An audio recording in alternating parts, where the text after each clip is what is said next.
এই আইনের কোথাও বলা নেই যে এটি ১৯৭১ সালের বিচারের জন্য বা ১৯৭১ সালের ঘটনায় সীমাবদ্ধ থাকবে।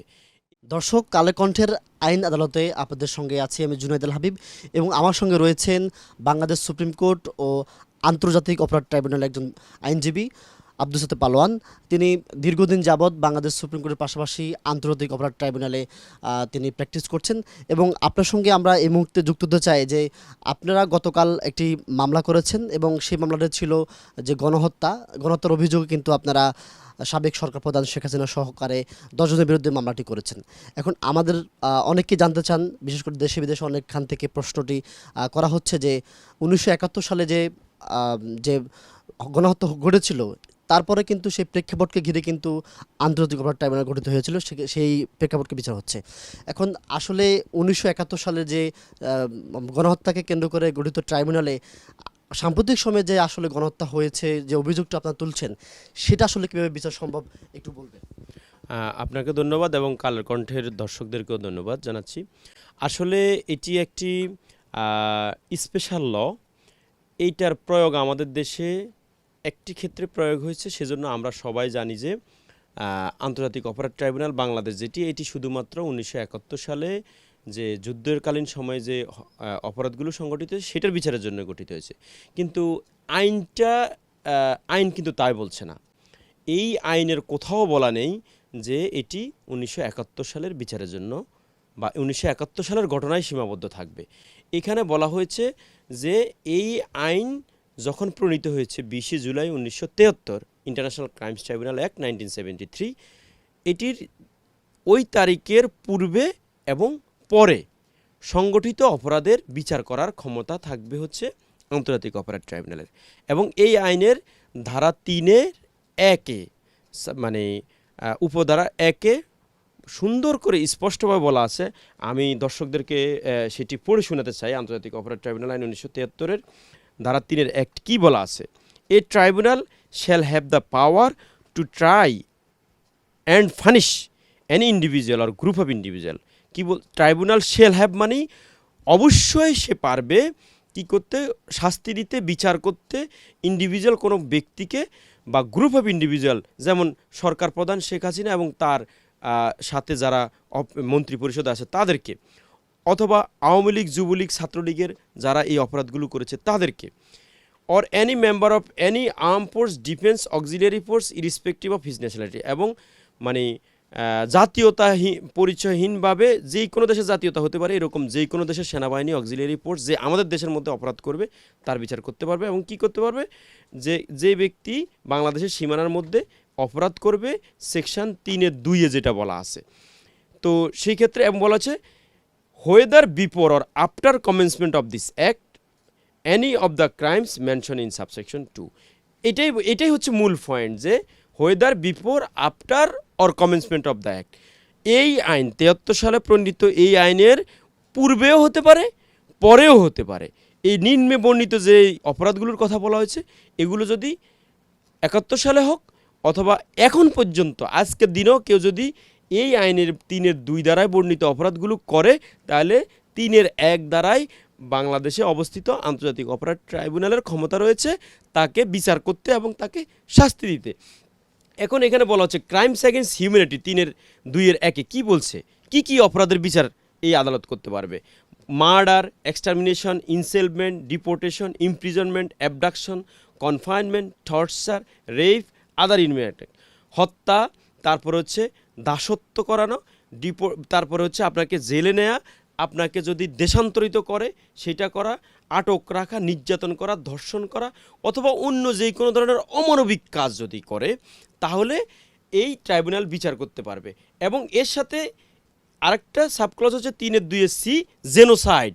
এবং জেনোসাইডের মিনিং কি বলা হয়েছে? যে জেনোসাইড সেটাকে বোঝাবে including any of the following acts committed with in intent or to destroy the whole or part a national, ethnic, racial, religious, political group। যদি কোনো রাজনৈতিক, ধর্মীয় বা কোনো বর্ণগত কোনো একটা গ্রুপকে ধ্বংস করার জন্য, সমূলে নির্মূল করার জন্য, এটার পুরো গ্রুপকে অথবা এটার অংশ বিশেষকে কি করে? হত্যা করে, তারপরে তাদেরকে শারীরিক বা মানসিকভাবে মানে হার্ম করে, ক্ষতি করে, তারপর হচ্ছে তাদেরকে যদি আপনার তাদের লাইফকে যদি ফিজিক্যালি ডিস্ট্রাক্ট করার চেষ্টা করে অথবা পার্টলি করে, তারপরে হচ্ছে তাদেরকে measuring intent to prevent birth within the group, তাদের জন্ম বৃদ্ধির ক্ষেত্রে, বংশবৃদ্ধির ক্ষেত্রে বাধা প্রদান করে, ফোর্সিবলি transferring children of the group to another group, এক বর্ণ থেকে সন্তান অন্য বর্ণের দিকে ট্রান্সফার করার, মানে জন্মগত এটা দিয়ে চেঞ্জ করার, এগুলো দরকার নেই আমাদের। এটা যে হচ্ছে হত্যা, মার্ডার এবং হচ্ছে বডিলি এবং মেন্টালি যে হার্ম, সেটা এখানে চলে এসে দুইটা জেনোসাইডের দুইটা এলিমেন্ট, দুইটা ইনগ্রিডিয়েন্ট, সাথে হচ্ছে মূল ধারার যে শর্তটা বলে দেওয়া আছে সবটুকুই কাভার করে। এবং এখানে তাহলে প্রশ্ন আসতে পারে যে শেখ হাসিনা বা ওবায়দুল কাদের বা অন্য মন্ত্রীরা তো আপনার সরাসরি গুলি করেনি বা তারা তো অন সাইটে হত্যা করেনি, তাহলে তাদেরকে কীভাবে আপনি বিচার আনবেন? এই আইনে সেটাও বলে দেওয়া আছে। এই একমাত্র আইন বাংলাদেশে যেটিতে সাম্প্রতিক গণহত্যার বিচার করা সম্ভব শেখ হাসিনা সহ সবার। কেন, কিভাবে? কারণ ওনারা তো বাসভবনে বসা ছিল, তাহলে ওনারা গুলি করেনি, ধরেনি, মারেনি, তাহলে ওনারা কেন এখানে তাদেরকে শাস্তি দেওয়া হবে? এই আইনের 4(1) দ্বারাই বলা হয়েছে যে যদি একটা গ্রুপ মিলে অপরাধ করে, ধরেন পুলিশের 10 জন অপরাধ করলো, তাহলে তার মধ্যে যেই পার্টি করুক না কেন, একজন ধরলো, একজন গুলি করলো, একজন সহযোগিতা করলো, সবার একই শাস্তি হবে। আর 4(2) দ্বারাটাই প্রধানমন্ত্রী শেখ হাসিনা, ওবায়দুল কাদের সাহেব সহ সকল মন্ত্রী এবং আইজিপি সহ সবাইকে অ্যাটাক করে যে সুপিরিয়র রেসপন্সিবিলিটি বা কমান্ড রেসপন্সিবিলিটি বলে এইটাকে। অর্থাৎ এই ধারায় বলা হয়েছে যদি কোনো অফিসার বা যদি কোনো সুপিরিয়র অথরিটি অফিসার অর্ডার করে, orders, permits, acquiescence or participate in commission of any other crimes specified in section 3 or is connected with any plans or activities involving to commission of such crime, বলছে যদি কোনো এই superior ঊর্ধ্বতম কর্মকর্তা মানে নেতৃবৃন্দ যদি তার অধস্থনদেরকে নির্দেশ দেয়, সহযোগিতা করে বা প্ল্যান করে বা উৎসাহ দেয় এই 3 যে বর্ণিত জেনোসাইড বা ক্রাইমস অ্যাগেন্স্ট হিউম্যানিটি, এইগুলো করার জন্য যদি মানে অনুমতি দেয় বা সম্মতি দেয়, যেই কোনোভাবে সহযোগিতা করুক না কেন, তাকে ওই 3(1) ধারায় বিচার করা যাবে। এবং তার শাস্তিও যে ব্যক্তি সরাসরি গুলি করছে যা তার শাস্তি, প্রধানমন্ত্রী শেখ হাসিনা তার শাস্তি। এবং এটার প্রমাণ হচ্ছে যে এটার এভিডেন্স ওনারা অ্যাভয়েড করতে পারবে না। এই জন্য যেমন ওবায়দুল কাদের সাহেব বলছে যে দেখা মাত্র গুলি করবে অন সাইট, তাহলে ওনার এটা তো বিবিসি সহ সারা বিশ্ব মিডিয়া দেখিয়েছে, তাহলে ওনাদের যে কমান্ড রেসপন্সিবিলিটি এটা 4(2) ধারাতে পড়ে। আর এই আইনটি পুরো আপনি অ্যানালাইসিস করলে দেখবেন এই আইনের কোথাও কিন্তু তারিখ বলা নাই, সময় বলা নাই, 71 বা তারপরে বলা নাই, বাংলাদেশের জন্ম থেকে অদ্যাবধি যতদিন চলবে। এবং সবচেয়ে বড় বিষয় হচ্ছে আইনটি গত সরকারই এমনভাবে সংশোধন করেছে যে এই আইনে বর্তমান সরকারকে কোথাও হাত দিতে হবে না, অ্যাজ ইফ ওনারা ওনাদের গলায় ফাঁসির রশি ঝুলানোর জন্য আইনটাকে অ্যামেন্ডমেন্ট করে দিয়ে গেছে। এবং দল হিসাবে বিচার করা, কোনো দলের বিচার করা যাবে এটা বাংলাদেশের কোনো আইনে নাই, জেনোসাইড বিচার করা যাবে কোনো আইনে নাই, শুধু এই আইনটাতে বলা আছে। তো ওনারা ভিন্ন মতকে দমন করার জন্য এই আইনটাকে সংশোধনী করেছে। এটি এখন যদি এখন সংসদ নাই, যদি এটা সংশোধন করা লাগতো তাহলে কিন্তু এই সরকার বিচার করতে পারতো না।